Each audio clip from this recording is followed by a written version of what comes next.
Good evening, everyone, and welcome to the Library Foundation's State of the City Watch Party. I believe this is the third time that we have hosted this event virtually, and we're really glad that you were able to join us here this evening. My name is Patrick Stewart. I am the CEO of the Library Foundation SD, and on behalf of our library's Transform SD Coalition partners, which includes the San Diego Public Library Commission, and the Friends of the San Diego Public Library, welcome. Again, we're very happy to have you join us this evening. I am joined this evening by the chair of the commission, Wendy Urashima-Khan, and the immediate past chair of the Friends of the Library, Joan Reese. Before we get started, I want to share a little bit about the format for this evening's program. We'll spend some time here together while we wait for the mayor's address to begin. He is scheduled to begin around 6:30, at which point we will switch over to the city's television feed. Now once the mayor's address starts, there is no need to leave this platform.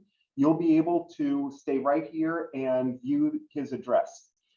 During our conversation, however, before the speech, I do want to invite you to interact, to drop a comment or ideas that you might have in the chat. And at the conclusion of the mayor's address, we'll have a brief reaction. So, as we continue to come out of the pandemic with a focus on getting people back to work, children back to school, and communities reconnected and reopened, our libraries are obviously a vital piece to making all of that happen. Now, as library supporters, we hope to hear the mayor reaffirm his commitment to well-funded library services. Libraries are an essential city service that builds strong, educated, and working communities. And I know I'd like to hear him pledge, to reverse the systemic divestment in libraries with much needed new investments. Wendy, can you introduce yourself, maybe share with us a bit about the role of the commission, who's on the commission, and share some ideas about the types of investments that you expect to see in our library system? Well, good evening. It's good to see everyone. We were just talking ahead of time. It was a lot of fun when we were back in person for our watch party down at the US Grant, but it's kind of nice that we're not commuting, and I'm still recovering from driving in the rain and all of that. But it's good to be here. I'm glad to see everyone. I'm Wendy Urashima-Khan, chair of the Library Commission. And for those of you that don't know what we do, we are 7 members appointed by the mayor and confirmed by the city council. We each serve for a 2-year term. And our board, we're all volunteers, and we are responsible for really just considering all policy matters regarding the development and the operation of our city's library system. So we are served in an advisory capacity to the mayor and the city council, and we serve until reappointment or until a successor is appointed. We're just so excited. There's many exciting things happening in the library, and we're going to talk a little bit later about the library's master plan. We've talked about the investment of libraries, and there's just so many things that we need to make our libraries work. We've talked for years that it is more than just books, right? It's the hours, it's the librarians, it's the technology. I'm going to show my age, but when I was growing up, we wanted to go to the library and just check out a ton of books. But there's so many programs. What are we doing when we're in the library? What do the different libraries have? Not all of the libraries have the same equitable access, and that's something the commission is very interested in. There's a lot of infrastructure that needs to be fixed. There are a lot of tools. People are accessing us digitally, and so there are many things that the library needs. Misty Jones and her team needs to do their job. We're hoping to see more of that, and really the goal in mind is to create equity across the system. And Patrick, I know you live and see this every day. Raising money, the great work of our foundation, and also our friends who are our boots on the ground. And Patrick, I didn't know if you wanted to talk specifically about a wish list that we hope to see We're just, we're so grateful for everything our library staff does and the great resources. I always think of the library as something that really helps level the playing field for everyone, right? It's open to everyone. Everyone is welcome, but we can't do that without the funding. So we're grateful for all of the donations that we receive. We're grateful for all of you supporters, but I know that there's lots that the library needs, and we're hoping to hear tonight from Mayor Gloria. I know that he's got a lot, him and his team have a lot of choices and a lot of things that need funding. They're all important, but libraries are just really essential. It's not a nicety. It's what we need to have economic empowerment. Many, many things. Well, and like Misty repeatedly says, it's not enough to be open. It's what you do when you're open. It's not enough just to, just to have the buildings there. It's the way that the buildings function and the way the buildings serve the community. That we know, like you're saying, that San Diego's libraries need additional investments to fully meet their potential of providing this quality educational support, the cultural programming, economic and job development programs that frankly San Diegans both expect and need. So you mentioned the coming budget year, in the fiscal year 24, the library's Transform SD Coalition is really calling on the mayor and the city council to bring the library's materials and resources budget up to a national standard. For far too long, as we know, San Diego Public Library has lagged significantly behind comparable library systems in increasing our books, materials, and resources budget. And additionally, we need the city council to address the years of deferred maintenance and branch needs by establishing a library maintenance budget. It's not enough to build these amazing facilities if we're not going to invest in maintaining them, right? And then finally, we'd also like to see the city invest in our children and our students who use the library every day to succeed academically and socially by supporting a full-time youth services librarian in every branch. Joan, I know the Friends place a significant emphasis on increasing our materials and resources budget. Could you share with us just briefly what the Friends do to support the library and let us know why these budget asks are important? Thank you, Patrick. I'm Joan Reese. I'm the immediate past president of the Friends of the San Diego Public Library, and I'm filling in this evening for Ann McDonald, our new president. Our organization is over 40 years old and has Friends of the Library chapters at each of the 36 libraries in the San Diego Public Library system. And so we're very aware of how the gaps in the library budget affect our communities and library users throughout the city. And Patrick is correct. Our library has been systemically underfunded for years, and it's time to reverse this. Probably the most common question I've been asked by people in the community who see me out and about in a Friends of the Library t-shirt or at an event is why they have to wait so long for a popular book. Have you ever been like number, 239 on the list and you wonder if your number's ever going to come up? Well, our library's budget for materials, and this includes books and media and subscriptions and databases and other things, falls far short of other cities across the country, across California, and even we lag behind the San Diego County Library. And so this is something that we've been advocating for years, truthfully, but there's a long way to go. The way the Friends help with this is by raising funds in various ways, mainly by selling used books, but we also accept donations, and some chapters have other sorts of fundraisers.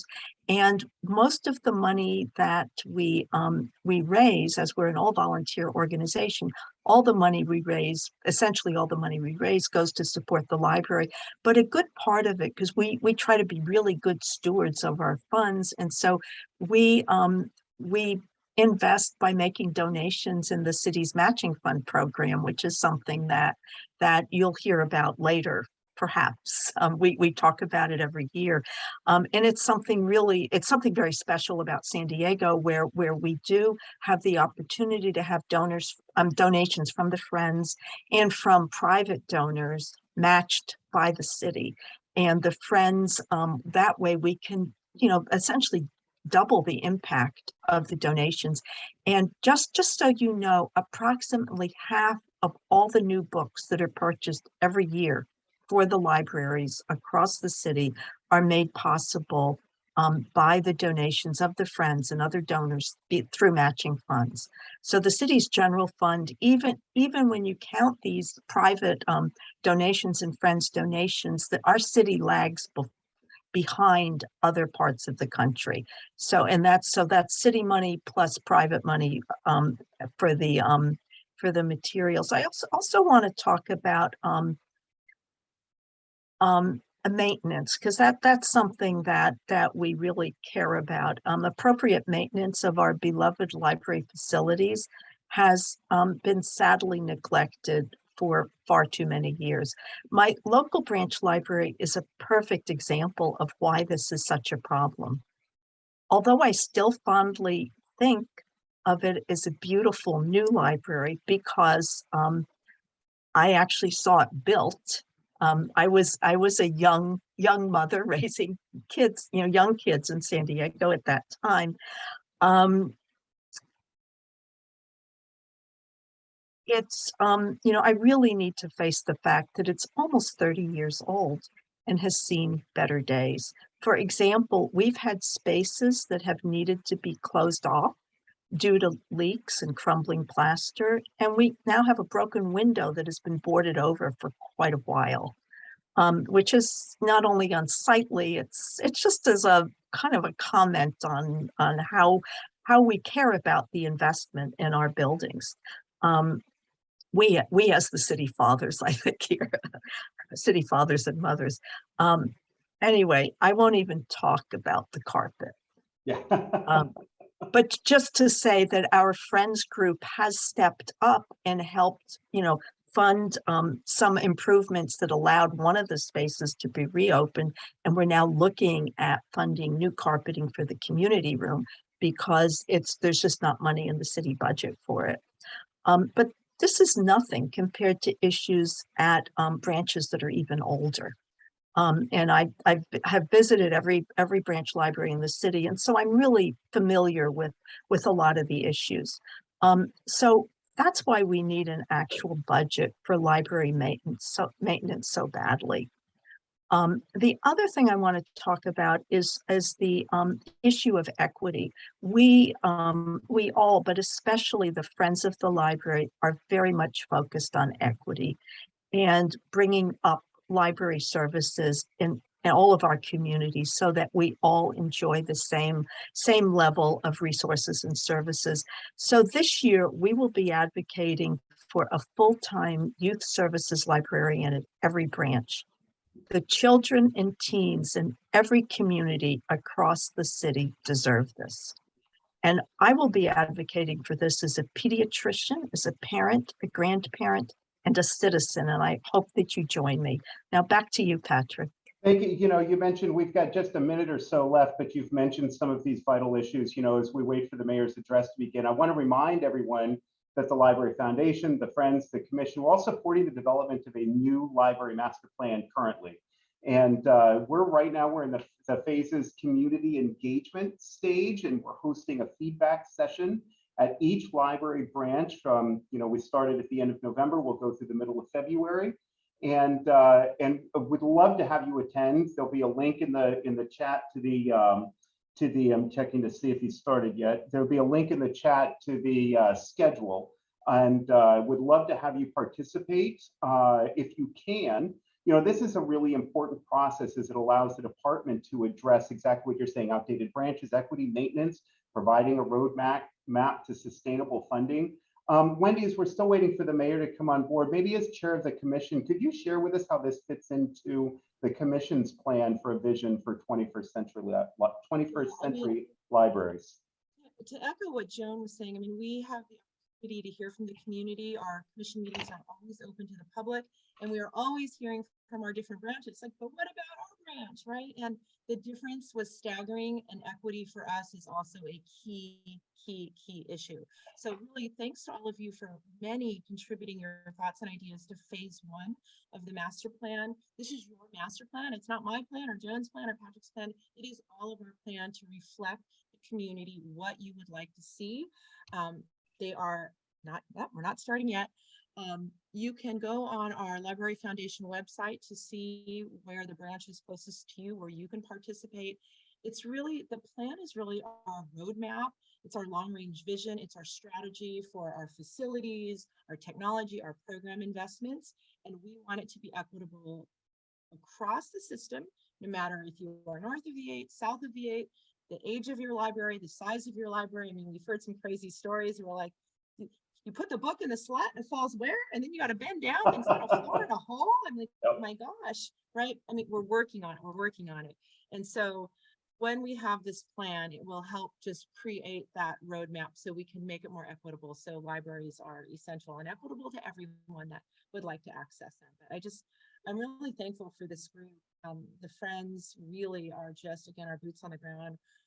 The team at the foundation who are always raising awareness and helping to raise funds to build out our libraries. And then our library staff are incredible. What they are doing in this day and age, beyond being librarians and programming and education and economic empowerment, is incredible. It is absolutely incredible. So I'm excited to see what Mayor Gloria will say in his support of libraries. I know he's a big library fan.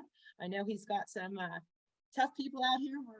We're hanging on every word, but thank you to everyone watching tonight for participating and commenting on phase 2 of the plan. I'm excited to see what the final plan will look like. He is a fan and he is a champion, he's an advocate, right? And so I'm going to take a couple of minutes or just a moment here as we're still waiting, just to remind all of us that as library advocates, that we can lend our voice and take action. At the end of the address, I will give you some ideas on what that looks like. I think we're about ready right now to move over to the live feed from the Civic Theater downtown. So we will have our folks move us over. I'd like to start by recognizing my esteemed colleagues on the San Diego City Council. From District 1, the Honorable Joe LaCava. From District 2, the Honorable Dr. Jennifer Campbell. From District 3, the Honorable Stephen Whitburn.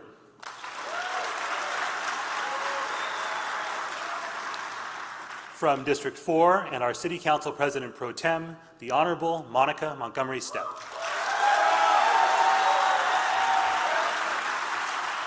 From District 5, the Honorable Marnie von Wilpert. From District 6, the Honorable Kent Lee.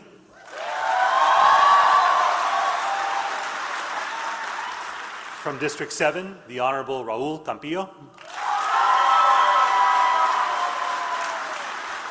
From District 8, the Honorable Vivian Moreno. I would also like to acknowledge our City Attorney, Mari Elliott. The City's Chief Operating Officer, Eric Dargan. Independent Budget Analyst, Charles Modica. City Auditor, Andy Hanau. And Interim City Clerk, Diana Fuentes. We are truly honored to have so many distinguished guests with us this evening, which we would like to take a moment to acknowledge. However, we'd ask that you hold your applause until everyone has been recognized. From the County of San Diego, Chair of the Board of Supervisors, Nora Vargas. County Supervisor Nathan Fletcher. Sheriff Kelly Martinez. Treasurer, Tax Collector, Freudian slip, Dan McAllister.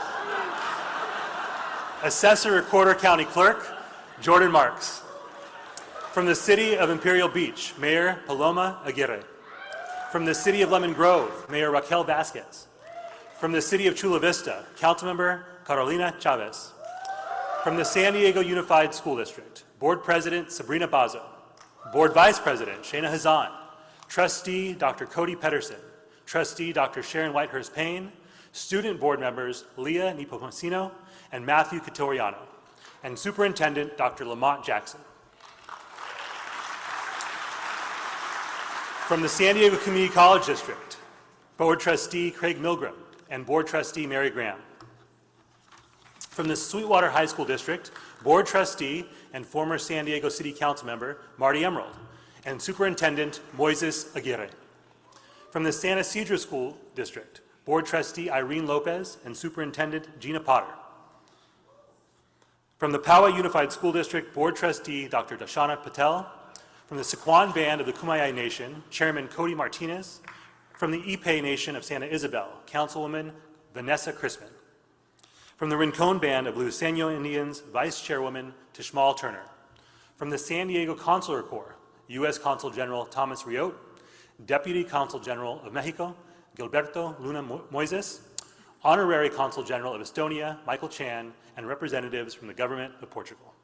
We also have representatives from the offices of Governor Gavin Newsom, U.S. Senators Alex Padilla and Dianne Feinstein, U.S. Congress members Scott Peters, Sarah Jacobs, and Juan Vargas, California State Treasurer Fiona Ma, California State President Pro Tem Tony Atkins, California State Senators Steve Padilla and Catherine Blakespear, California State Assembly members Tasha Borner-Horvath, Brian Mainshine, Chris Ward, and David Alvarez, and Vice Chair of County Board of Supervisors Tara Lawson-Remer, San Diego County District Attorney Summer Steffen. From our neighbors in Mexico, representing the offices of Governor of Baja California, Marina del Pilar Avila Olmeda, Tijuana Mayor Montserrat Caballero Ramirez, and Mexicali Mayor Norma Bustamante Martinez. Thank you all for being present with us for tonight's address. Let's give our dignitaries, elected officials, and city staff a warm round of applause.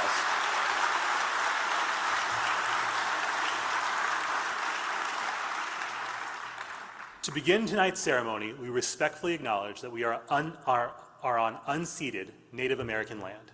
Please welcome Dr. Stan Rodriguez from the California Native American Heritage Commission and the Ipe Nation of Santa Isabel.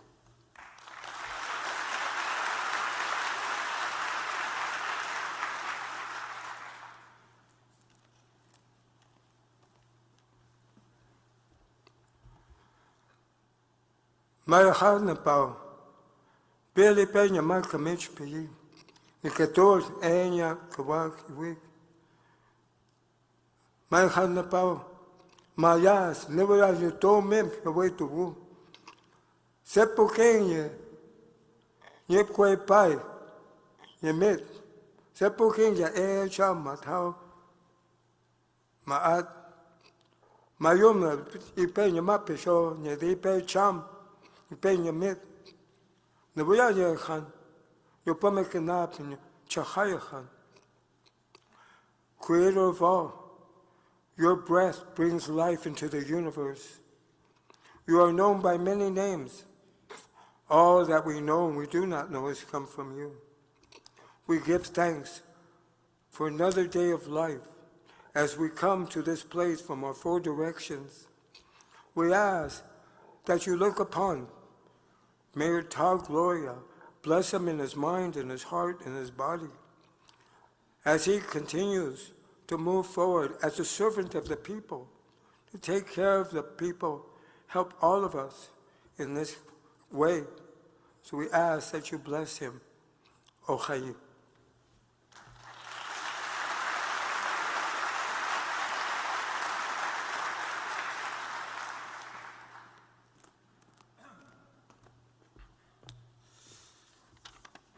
Thank you, Dr. Rodriguez. If there's one thing about San Diego that we like to do, it's lead and make history. Last year, history was made as Bishop Robert McElroy was elevated to Cardinal by Pope Francis, marking the first time San Diego has had a Cardinal. Tonight, we are truly honored to be joined by Cardinal Robert McElroy to perform tonight's invocation. Cardinal?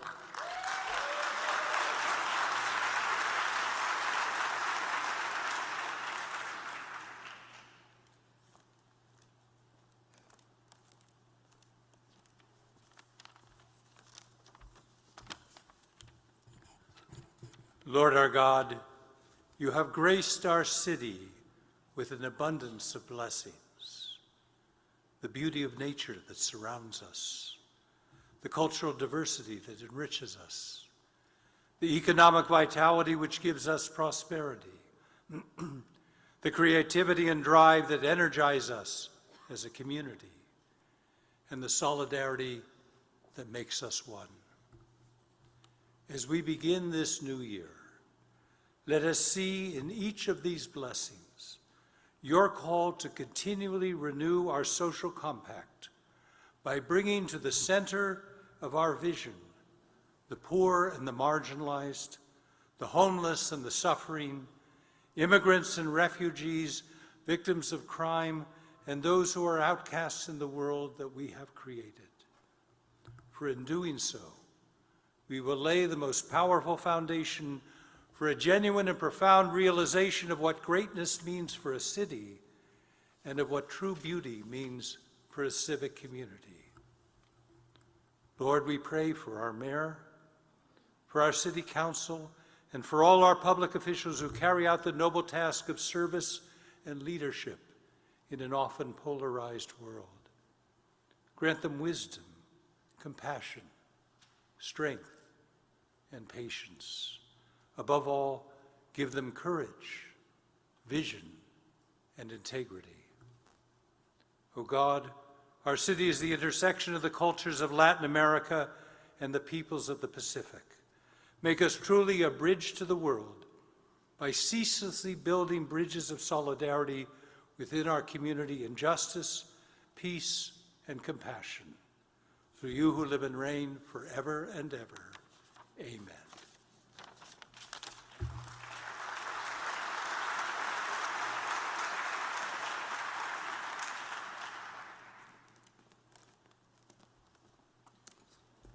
Thank you, Cardinal. San Diego is home to the nation's largest concentration of military personnel and more than 240,000 veterans. At this time, if you are a veteran or active duty service member, please stand so we can thank you for your service.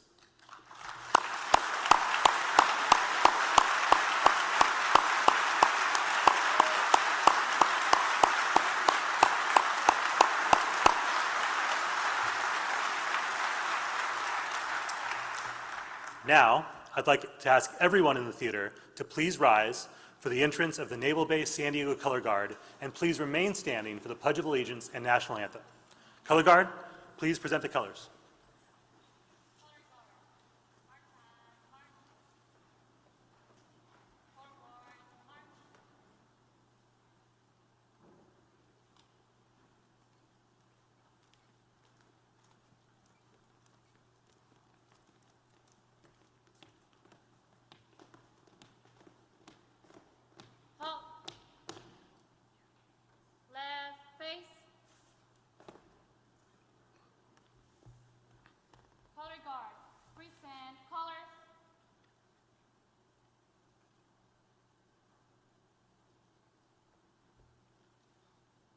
Leading us in the Pledge of Allegiance this evening is this year's Mayor for a Day contest winner and fourth grade student at Vista Grande Elementary in Tierra Siena, Emma Smith.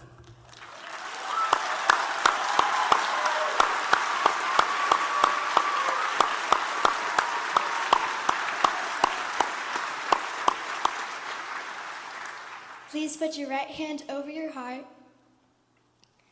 I pledge allegiance to the flag of the United States of America and to the republic for which it stands, one nation, under God, indivisible, with liberty and justice for all.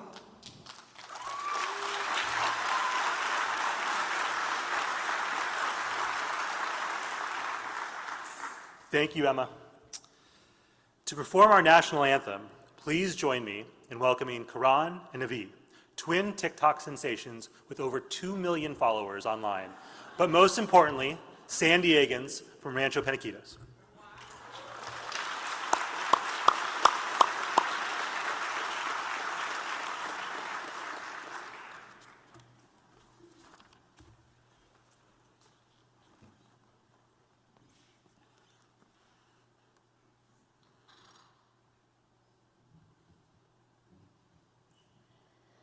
Oh, say, can you see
that our flag was still there.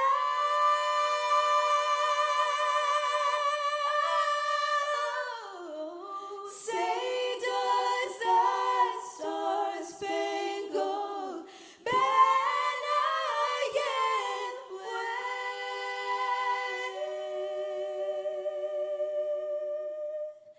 o'er the land of the free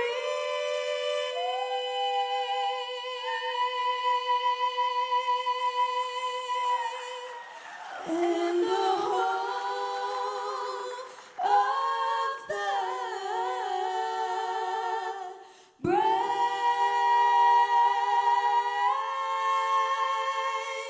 the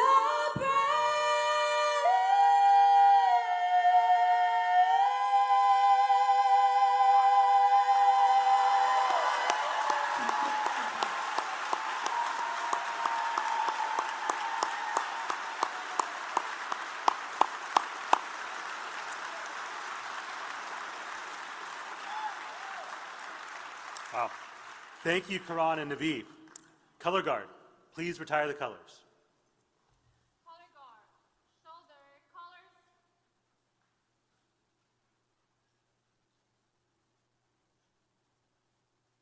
Right face. Martine, march. Forward, march.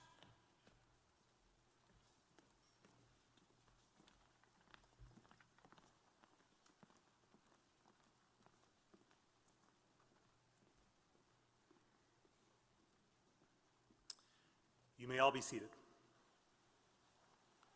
Tonight, I have the honor of announcing the appointment of our city's new poet laureate, Dr. Jason Magabo Perez of Claremont. Dr. Perez will serve as an ambassador and advocate for poetry, spoken word, and other literary arts in the city. As his first act in the role, Dr. Magabo Perez is with us tonight to read his original poem titled, "We Draft Work Songs for This City."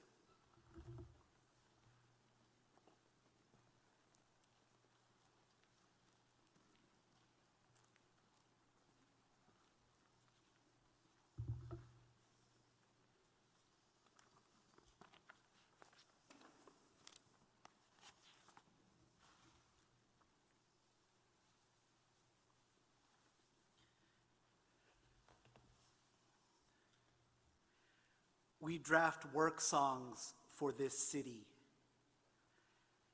Whenever we stretch grammars of worry past the Pacific, whenever another blackout gifts us much needed stillness, whenever the surrender of this quiet is typhoon enough, we draft work songs for this city.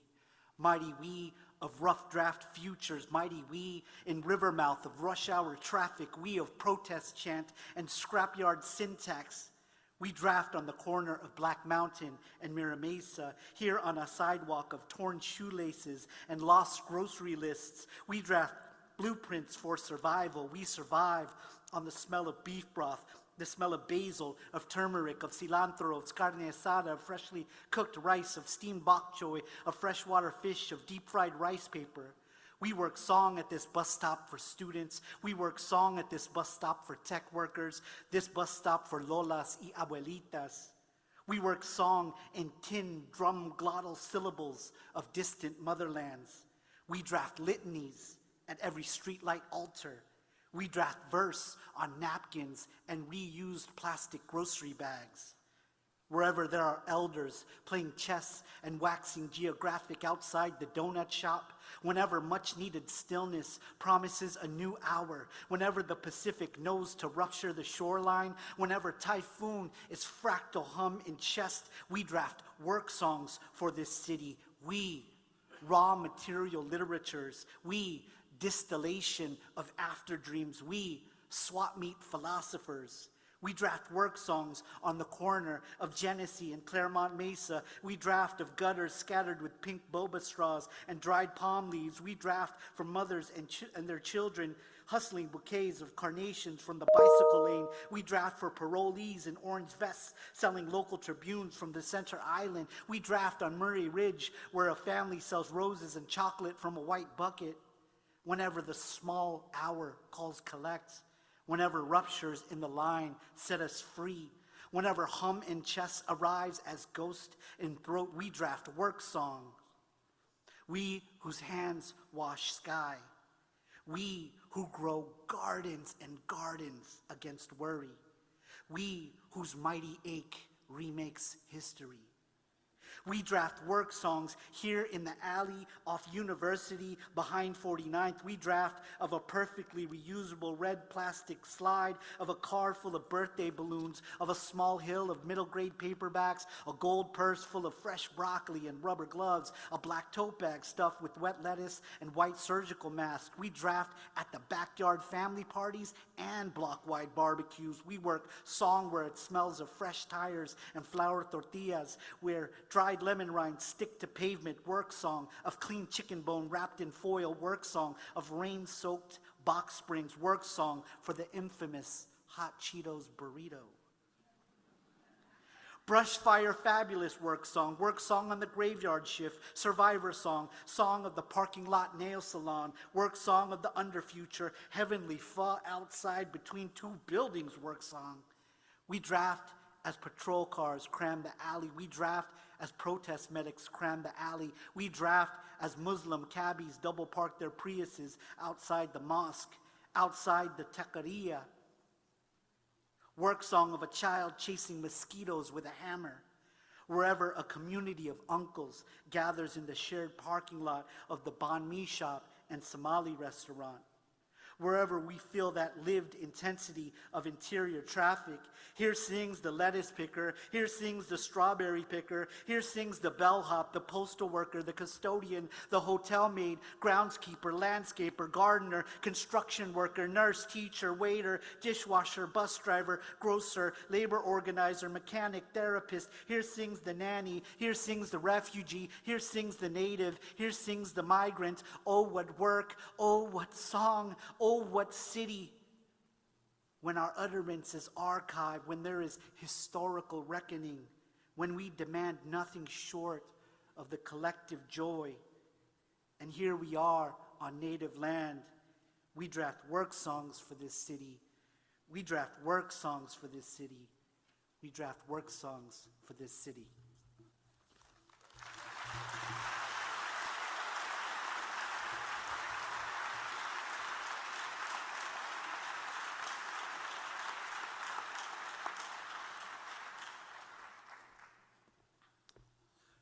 Thank you, Dr. Magabo Perez, and thank you to every San Diegan who participated in the program this evening and for all that you do to make our city a better place for all of us.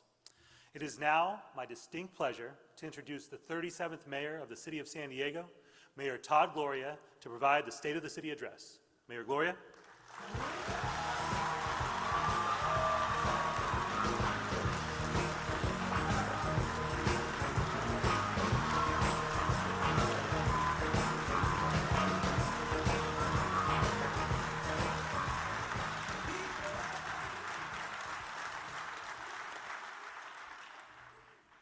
Good evening.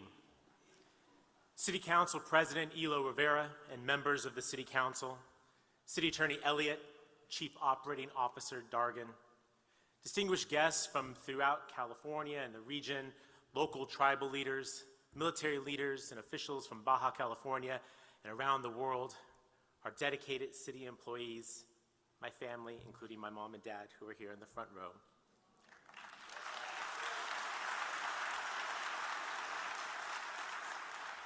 Thank you all so much for being here this evening. My fellow San Diegans, when I took the reins of our city in 2020, I declared that the state of our city was fragile. Fragile as we navigated the continued uncertainty of the COVID-19 pandemic. Fragile in the face of a looming budget shortfall caused by the pandemic.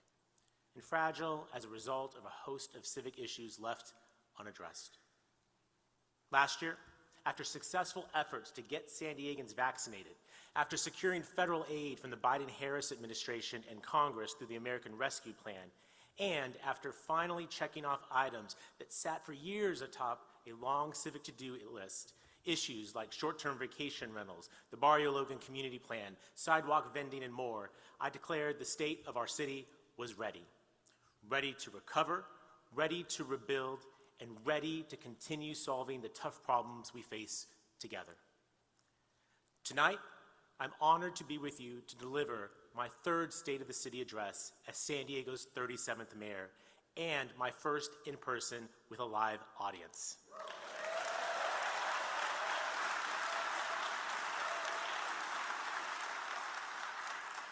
You all look incredible, by the way.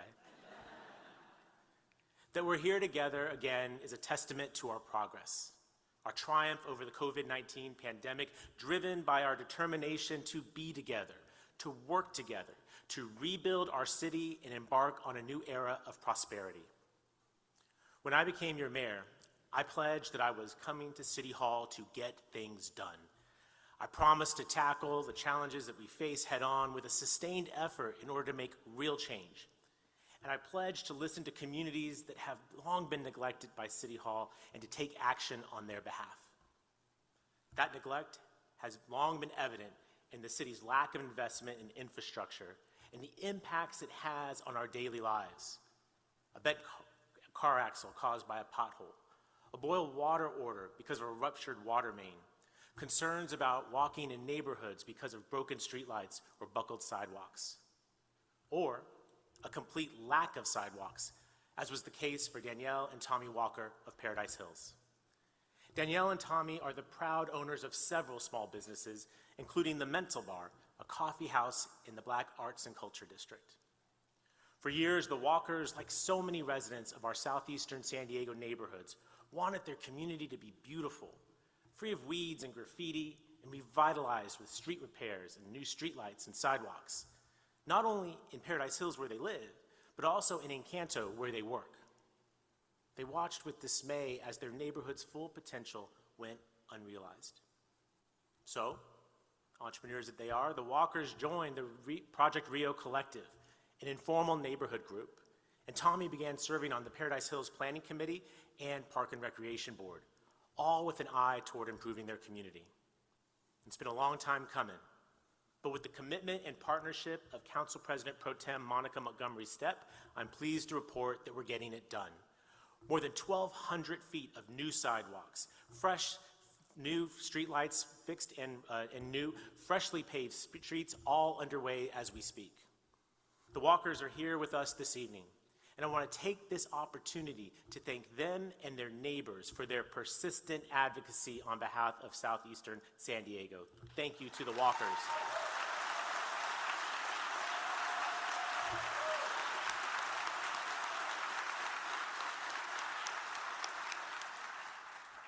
Now let's be clear. Years-long advocacy for basic city infrastructure shouldn't be necessary.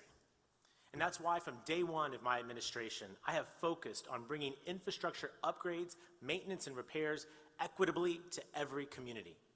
It's why my Ready to Rebuild budget last year was the largest investment in infrastructure in our city's history to help fix more streets and bring more sidewalks to neighborhoods like the Walkers. And it's true that the city has struggled for years to keep up with necessary sidewalk repairs. Some of you may know that under state law, many sidewalk repairs are the responsibility of the adjacent property owner. The red tape and the expense of the current process means that few residents actually make those repairs. It's high time that we take a different approach. This year, my administration will bring forward reforms to accelerate sidewalk improvements. Our new effort will streamline permitting, reduce fees to make it less daunting and costly for residents and businesses to fix broken sidewalks in front of their property. And we're not stopping there. We're going to go further by establishing a city-managed contract to efficiently program repairs and allow property owners to access this repair work at an even lower cost. It is time to get this done. Our sidewalks need fixing.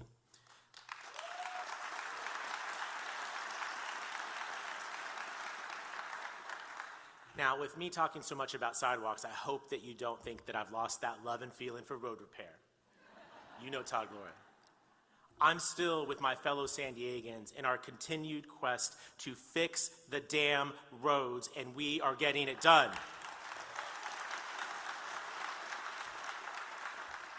By the end of this fiscal year, we will have doubled the number of miles of freshly repaved streets compared with each of the last 2 years. Between repaving and resurfacing, we are repairing 283 miles of city streets this fiscal year, over 40% more than the prior fiscal year. And hear me very clearly tonight, next year, we will do even more.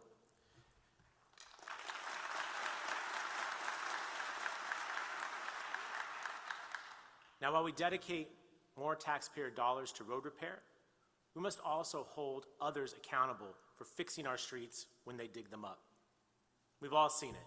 The city comes in, paves the street, it looks so nice. You love it, I love it.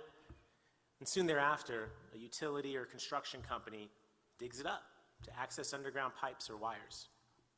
For years, the city's regulations and enforcement around them have been lax. And the sad condition of our streets show it. It's crazy, and we're going to change it. This past November, I announced that we are going to update the city's street preservation ordinance. This is the ordinance that sets the standards we hold both public and private utilities to when they dig up our roads, dictating how they should repair trenches and how fast they must do it. My proposed updates will require all who dig up our streets to leave them in as good or better condition than they found them.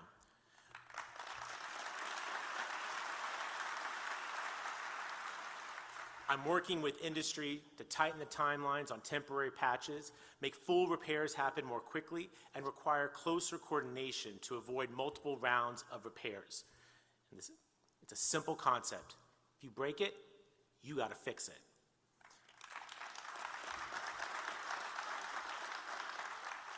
This update to the ordinance is anticipated to yield an additional 25 miles of newly paved streets in the coming fiscal year. And I want to thank council members Marnie Von Wilper, Monica Montgomery Stepp, Joe LaCover, and Dr. Jen Campbell for their support of these updates in committee, and I'm looking forward to the full City Council's consideration early this year. Now, some of you are probably sitting there thinking, what the heck took the city so long to do this? And I agree. Any of you that know me well can tell you that I'm impatient by nature. Impatient for progress and impatient to deliver results for the people of this city. For example, I love a good groundbreaking, but you know what I like even better? A ribbon cutting. We ain't got no time to waste, right? Let's go, right? You know, it was at a ribbon cutting for the Fairbrook Neighborhood Park that I met the Winter family. Stephen, Jennifer, and their sons, Carson and Jackson. The Winters moved into their home in Scripps Ranch in 2013. When they moved in, there was a large empty lot behind their home that was set to become a public park. They were told that it would happen within 3 years, and Stephen and Jennifer were happy that their kids would still be young enough to enjoy it. You already know. That land remained vacant for a decade. But this year, you guys, we finally got it done. And these days, Carson and Jackson are using the park regularly to play pickleball and basketball and hang out with their friends. The Winter family are here with us this evening, including their eldest son, Austin, who unfortunately had to go off to college before that park was completed. Austin, buddy, I'm sorry. You can enjoy it on the weekends and on the holidays. How about that?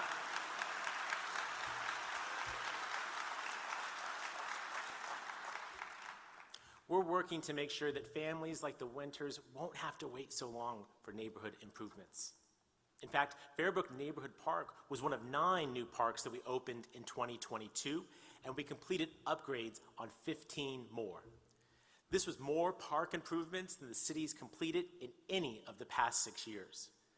And this year, we're on track to open 13 new parks and upgrade 18 more as a part of our Parks for All of Us master plan, which was adopted by the City Council last year.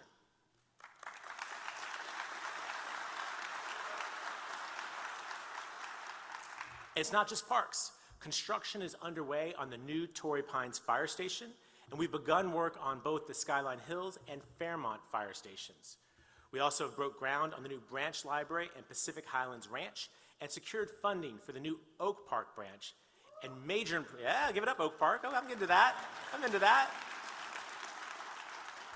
And major improvements are coming soon to the branch libraries in Ocean Beach, City Heights, San Carlos, and Linda Vista.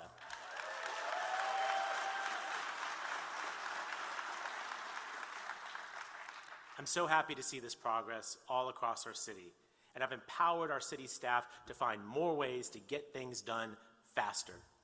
And I recognize that there will always be roadblocks of some kind, but our job is to find a way around them, or over them, or under them, or through them to deliver for San Diegans. What we won't do is push the big costs and hard choices out a few years to satisfy us today. We've seen what deferring maintenance and investment has done on assets like streets, sidewalks, and parks. What's harder to see, but no less real, is the grave impact it's had on our most important asset, our dedicated city employees. Chronic underinvestment in our city workforce is one of the main reasons that today we're experiencing delays in services, fixing streetlights, issuing permits, collecting trash on schedule. Record low unemployment is also a part of that challenge. But let's be honest, many of the city's hiring woes were self-inflicted. The pension underfunding scheme was short-sighted and wrong, but so too was the response. The lack of retirement security combined with relatively low pay made us uncompetitive in the labor market. And here's the thing, investing in our workforce is investing in our neighborhoods. It's ensuring that your city government is accessible, responsive, and in service to our communities. This past year, we reached agreements with each of our employee organizations, and we have worked to reverse the policies that made us less competitive by restoring pensions, bringing pay and benefits more in line with other municipal agencies, and rewarding special skills and training. I want to say very clearly tonight to all of you that San Diego is and will continue to be a pro-worker city.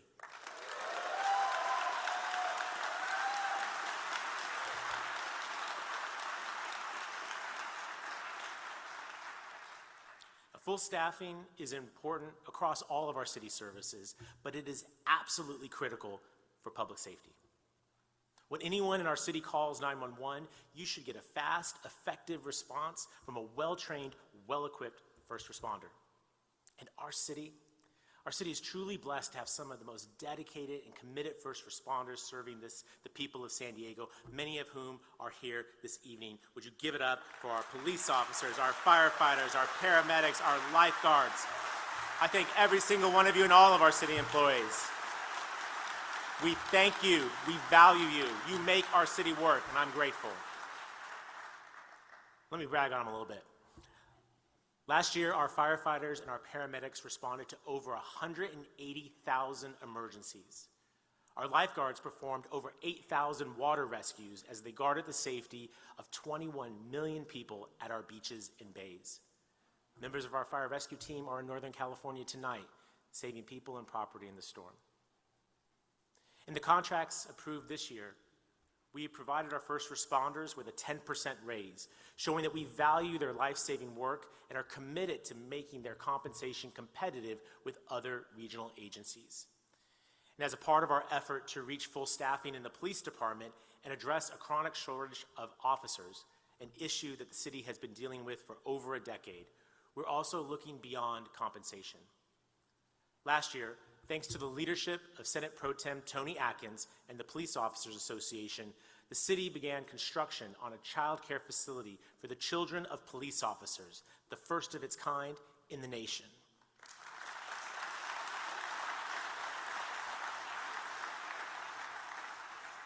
This will provide subsidized child care that aligns with the non-traditional schedules police officers often have to work in order to keep our city safe.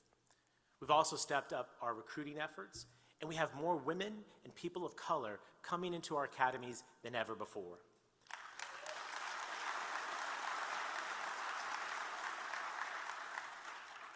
There are people like Erica Perez, who joined the San Diego Police Department a little over 2 years ago. And she grew up in a low-income part of Phoenix, Arizona. And members of her family have, at various times, found themselves on the other side of law enforcement. Many of the people she knew growing up, she says, are either dead or in prison. Erica herself was headed down that same road. That is, until she found an Explorer program, which provides mentoring, structure, discipline, and a potential career path in law enforcement. She was hired by the Maricopa County Sheriff's Department and served as the department's honor guard coordinator, traveling around the country with a contingent of deputies to honor fallen officers. In 2016, our own San Diego police officer, J.D. de Guzman, was tragically gunned down in the line of duty. And Officer Perez traveled here to San Diego with her honor guard to join us as we mourned Officer de Guzman and honored his sacrifice. Even amid that darkest of occasions for our city, she saw and felt the exceptional camaraderie of SDPD. It was something that she wanted to be a part of. Officer Perez and her wife and their 2 children moved to San Diego, and she now proudly patrols our Western Division.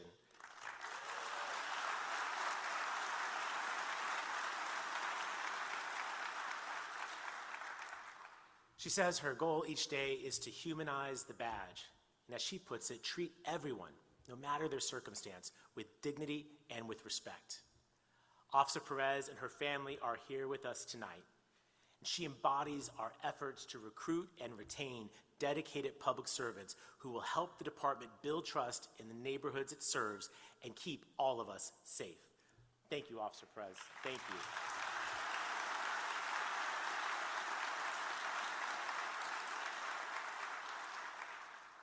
In last year's State of the City address, I promised to fully fund all of our public safety departments. That's precisely what we did, and we will do it again this year.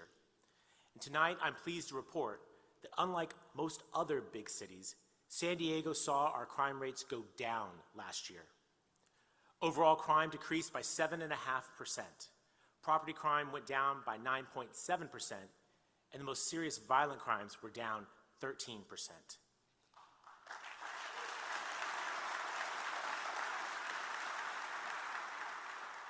Now, I've said it before, but let me say it again. Lawlessness will not rule the day in our city. And it is especially true today as we combat the rise of illicit fentanyl. This drug is destroying lives in our community, sparing no segment of our population, from the homeless to even our children. As mayor, I won't stand for the sale and distribution of this poison by callous and predatory dealers. That's why this November I signed an executive order to strengthen and prioritize enforcement around illicit fentanyl. And I've taken that message to Sacramento and to our nation's capital. This crisis must be tackled with the seriousness it deserves. We need stronger laws at the state and federal level that give teeth to law enforcement's efforts at the local level. Now, illicit fentanyl should be permanently classified as a Schedule I drug, and I will continue to lobby Washington to do just that.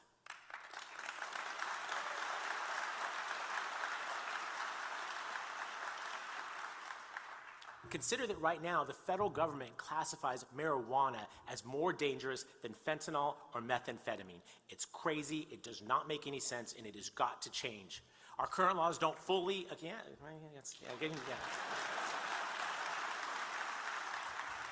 You can tell I'm feeling this, right? Our current laws don't fully take into account the game-changing reality of how potent and how deadly it is, nor its outsized impact on the most vulnerable residents in our city. It's one of the number of factors that have complicated our efforts to get folks off the streets and onto a path to end their homelessness. It was a big part of the struggle of 2 San Diegans, Natasha and Gabriel Martin, who are here with us tonight and have generously allowed me to share their story. Natasha had a career in sales, marketing, and design. Her life began to unravel due to drugs and alcohol and, as she puts it, some very bad choices. This led to a downward spiral of increasingly unstable housing situations, some jail time, and ultimately life on the streets. Along the way, she met Gabriel, who's also fought the demons of addiction. The 2 of them sometimes cobbled together the funds to stay in a motel, but most days they chose to use whatever money they had on drugs. and that meant staying out on the street. This past year, while serving time in jail, Gabriel got clean and sober, which inspired Natasha to do the same. Through the city's street outreach, Natasha found her way to a temporary residence at Path Connections, a city-funded shelter, which in turn led her and Gabriel to sober living. The two were married last September, and today they continue to reside in sober living in City Heights.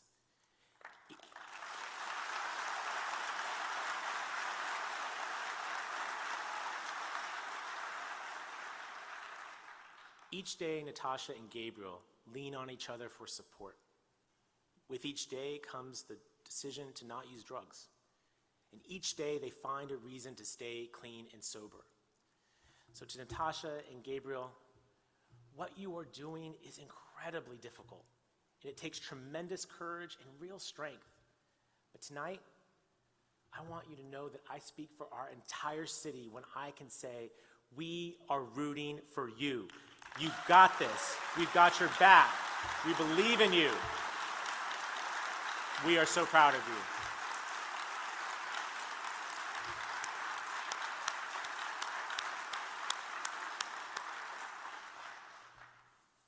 Natasha and Gabriel's story illustrate our challenges and our approach to solving the homelessness crisis.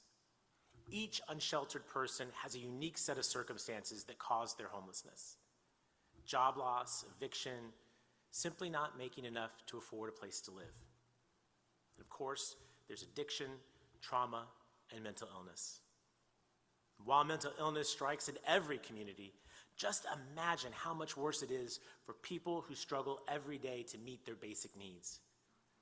Last year, during this address, I called for state action on mental health and conservatorship reform to help those who are genuinely incapable of caring for themselves. I was proud to work with Governor Gavin Newsom and the legislature to pass Care Court, which will connect people struggling with untreated mental illness and substance abuse with a court-supervised plan to give them the help and support that they need. And thanks to the leadership of County Supervisor Nathan Fletcher, San Diego will be among the first in the state to implement Care Court.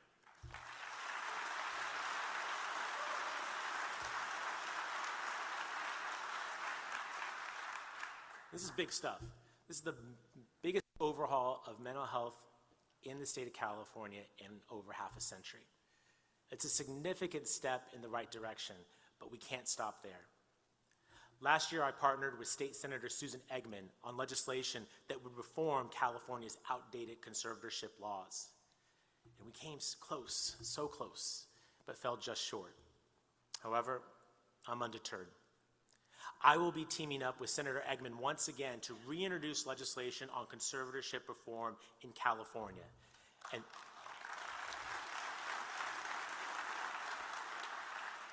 this year I do it as the chair of the bipartisan California Big City Mayors Coalition, which represents the state's 13 largest cities and collectively 11 million people. And we will make our voices heard because California has to do more on mental health, and we will push to get it done.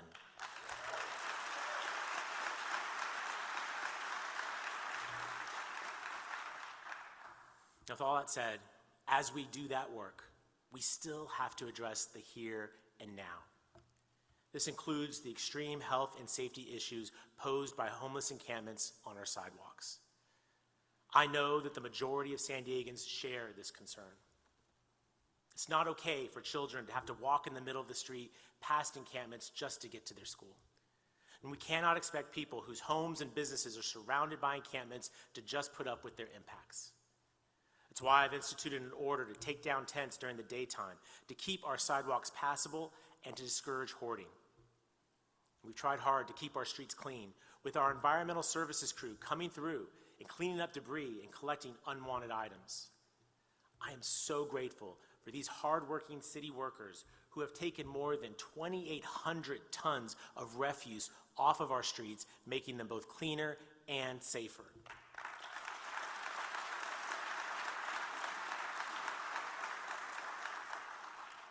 But clearly, we must do more, and we will.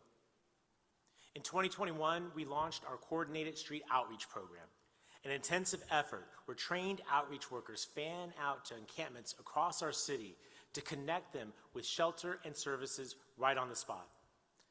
Every interaction, no matter how minor, brings folks a step closer to accepting an offer of shelter. And we're making every effort to ensure that when people are ready to accept shelter, there's a bed available for them. We've added 658 beds to our city-funded shelter system, a 61% increase over just the last 2 years.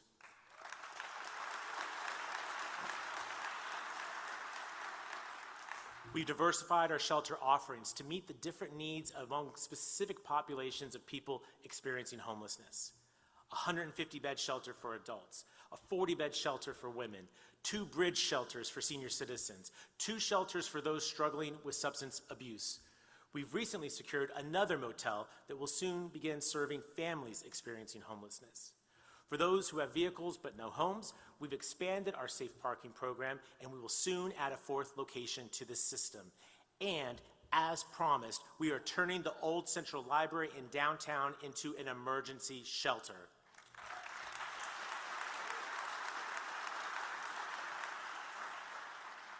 We have spent the last year getting this building released from a century-old deed restriction, and I'm persistent, and we got it done.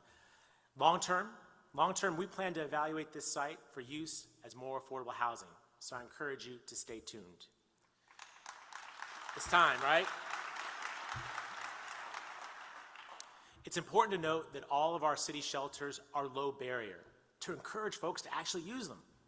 They can bring their pets, they can bring their belongings, they can come and go as they need to for work or medical appointments. That's why they're consistently 92% occupied. And it's from our shelter system and our safe parking lots that we connect people to housing. And I'm proud to report that in 2022, more than 2,200 people ended their homelessness through our city's outreach and shelter system.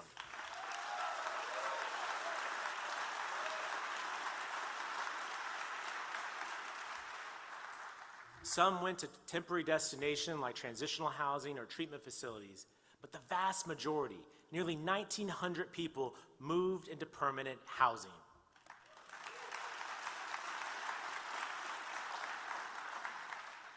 Indeed, we have a system that does end people's homelessness. The numbers bear that out. Natasha and Gabriel Martin are living proof. The problem we face is that for every 10 people we get off the street and into housing, 13 people become homeless, many for the first time. The reality is there are San Diegans who are simply not able to keep up with the rising cost of living. And it is clear that we must focus more attention on the upstream causes of homelessness to give people a better shot at remaining housed through tough times.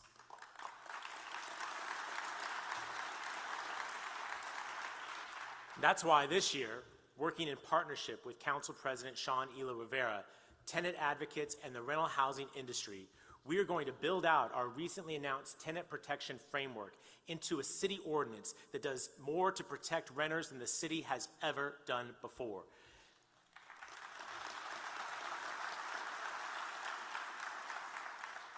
I've also worked with our Housing Commission to ensure that those who are most at risk of becoming homeless receive assistance. And I'm pleased to announce that the Commission will be doubling the funding of our homelessness prevention programs from $2 million to $4 million.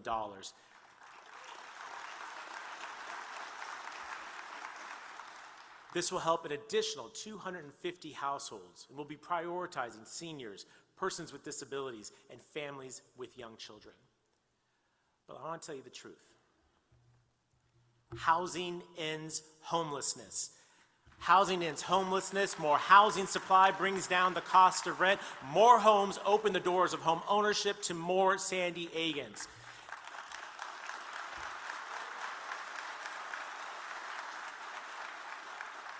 And this is precisely why my administration is laser focused on making it easier to build more homes in our city.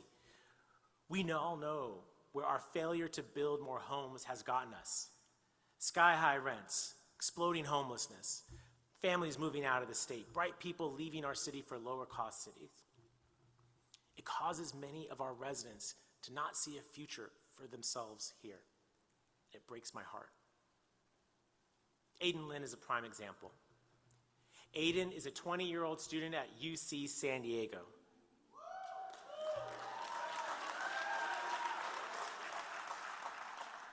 Aiden's a smart cookie. He's got a 3.9 GPA, you guys. And while he was in high school, he founded a nonprofit known as Our Time to Act United, which works to empower young people.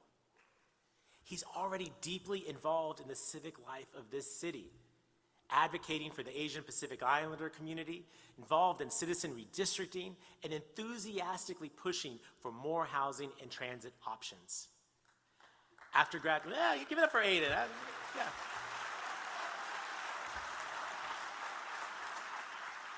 He is pretty cool. After graduation, Aiden would like to stay in San Diego, create a life for himself, build a career here. We would be lucky to have him. But with our high cost of housing, Aiden's not sure if he'll have that opportunity. Aiden is here with us this evening. And to him and to people like him, from young people to our seniors and everyone in between, I want you to know that there is and will be a place for you here.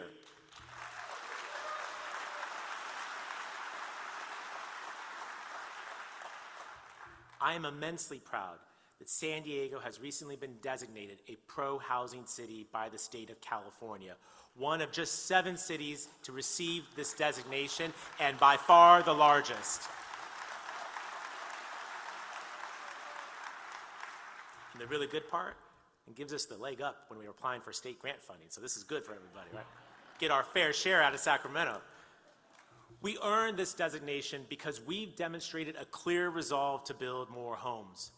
In 2022, the City Council passed the first housing action package as a part of My Homes for All of Us initiative.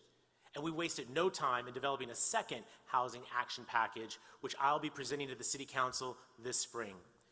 Together, these packages comprise 20 different reforms that will make it easier to build more affordable housing across San Diego.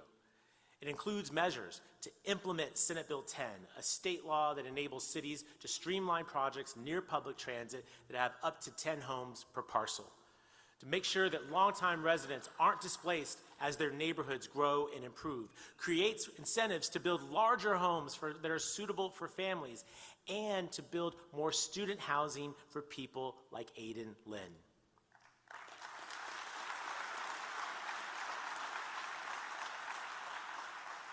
Oh, I'm not done. We are also investing directly in affordable housing projects through our Bridge to Home initiative, which provides gap financing to home builders in order to get shovels in the ground faster. Through 2 rounds of funding, the city helped get 10 affordable housing projects across the finish line. This will result in 908 new affordable homes in communities from San Ysidro to Rancho Bernardo.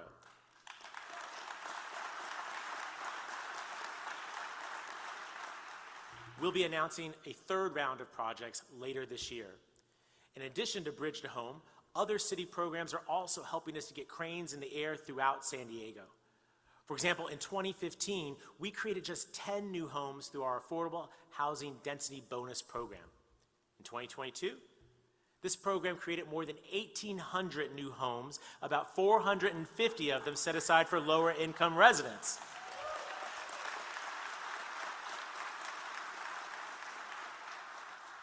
Overall, in 2022, we permitted 5,000 new homes, and we have another 7,000 currently in the pipeline. And we've done considerable work to update community plans across the city to make it cheaper and faster to build homes. Since I became mayor 2 years ago, we've updated these neighborhood blueprints to add more than 45,000 opportunities to build new homes in Mira Mesa, Barrio Logan, and Kearny Mesa. And in 2023, we will complete 3 more plan updates that will more than double capacity for new homes in University City, Hillcrest, and the College area. And that said, we still have so much more work to do, both to meet the housing mandates of the state and our moral obligation to the people and families of San Diego today. And so tonight, I'm taking executive action to do just that. Just before coming on stage, I signed an executive order directing all relevant city departments to complete their review and approve 100% affordable housing projects within 30 days.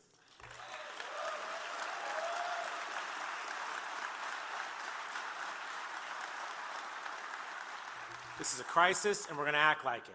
What typically takes up to 6 months, I'm ordering to be done in just 1. My executive order also directs City Development Services Department to expeditiously hire new positions, to review and issue housing permits, and to immediately implement contracts to address the permitting backlog. And there's even more opportunities on the way as we deploy city land to accommodate new housing. With the passage of Measure C in November, we were successful in reaffirming the will of the voters to raise the height allowance in the Midway District.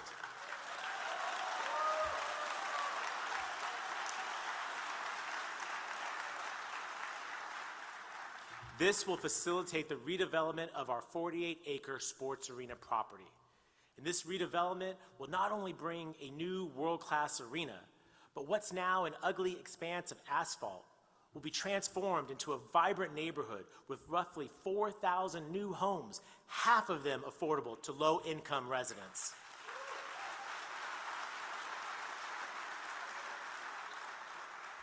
And by the way, all of this will be built under a project labor agreement, ensuring good-paying local jobs for San Diegans.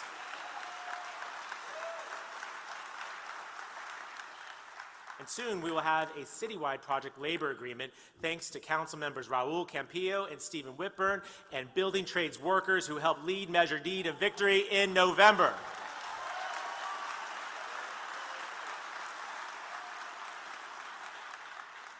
And that brings us to where we are this evening, the Civic Theater, just steps away from San Diego City Hall.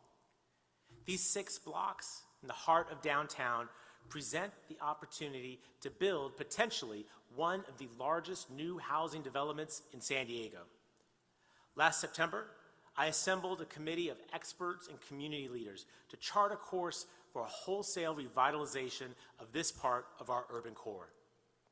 We're in the early stages of this process, but our vision is clear. A new city hall that is praiseworthy, not cringeworthy.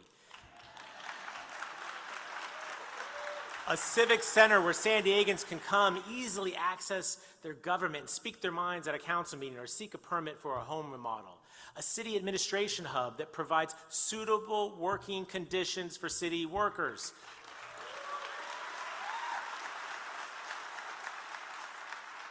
And most importantly, thousands of new affordable homes for working class San Diegans located directly on a trolley line.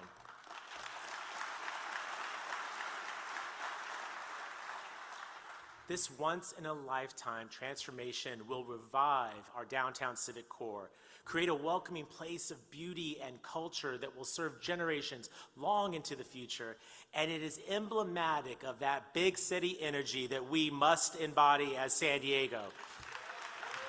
Not just in this project, but in everything we do as America's 8th largest city.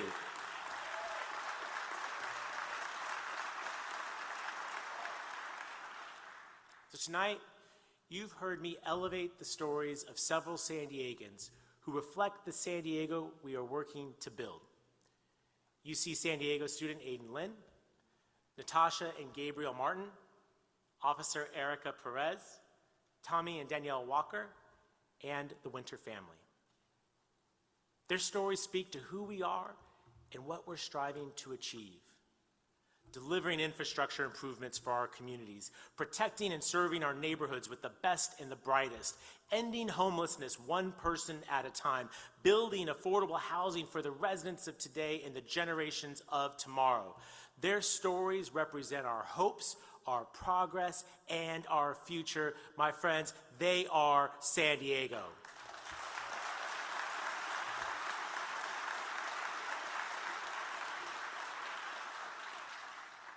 It is in their stories that we see how far we have come and simultaneously how far we still have to go. Tonight, I've detailed the challenges we face, the progress that we have made, and the work that still lies ahead. And so none of tonight comes with any suggestion of mission accomplished. In fact, far from. Our city has crawled out of the deepest of valleys, and we now find ourselves climbing the highest of mountains. The summit may be far in the distance, but San Diego is taking steps every day to reach it, and we will.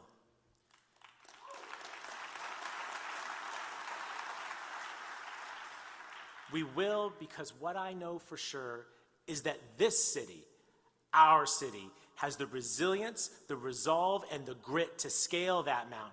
And it's because of this that tonight I could say that the state of our city is rising.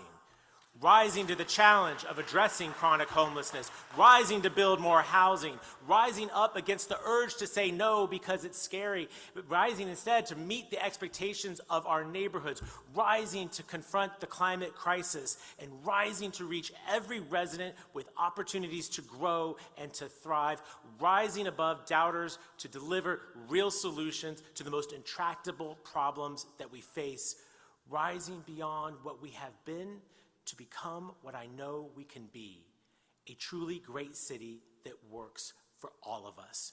Thank you. May God bless you. May God bless our city. San Diego is rising, and our best days still lie ahead.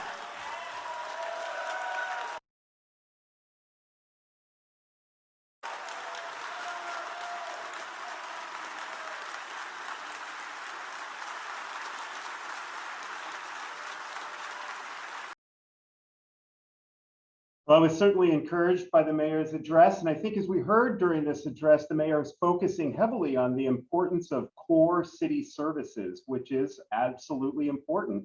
But you know, we cannot forget that our libraries are essential city services. You know, investments in libraries are critical investments in social infrastructure that pay dividends. I was certainly encouraged to hear some shout outs to some long-awaited library improvements for 5 branches and communities. You know, but the lack of access to core educational services and economic and job development resources are cited time and time again as important contributing factors to crime and incarceration rates. These are precisely the critical services that are provided by our libraries. Significant evidence shows that the return on investments in social infrastructure like libraries include reducing crime, boosting school success, and creating connections to jobs and economic sustainability. The mayor said years-long advocacy for basic infrastructure shouldn't be necessary. And I know that we all agree. But as our Libraries Transform Coalition has pointed out, maintenance remains a critical piece of the library's ability to provide world-class service. The physical assets have not kept pace with the neighborhood growth and increasing demand for services. As we develop the completed library master plan and we submit this to the city council for adoption, it will be incumbent upon this and future city councils to include the money necessary to maintain these neighborhood facilities. The mayor hit on the strains the city's growing unhoused population and mental health issues has on the delivery of all services.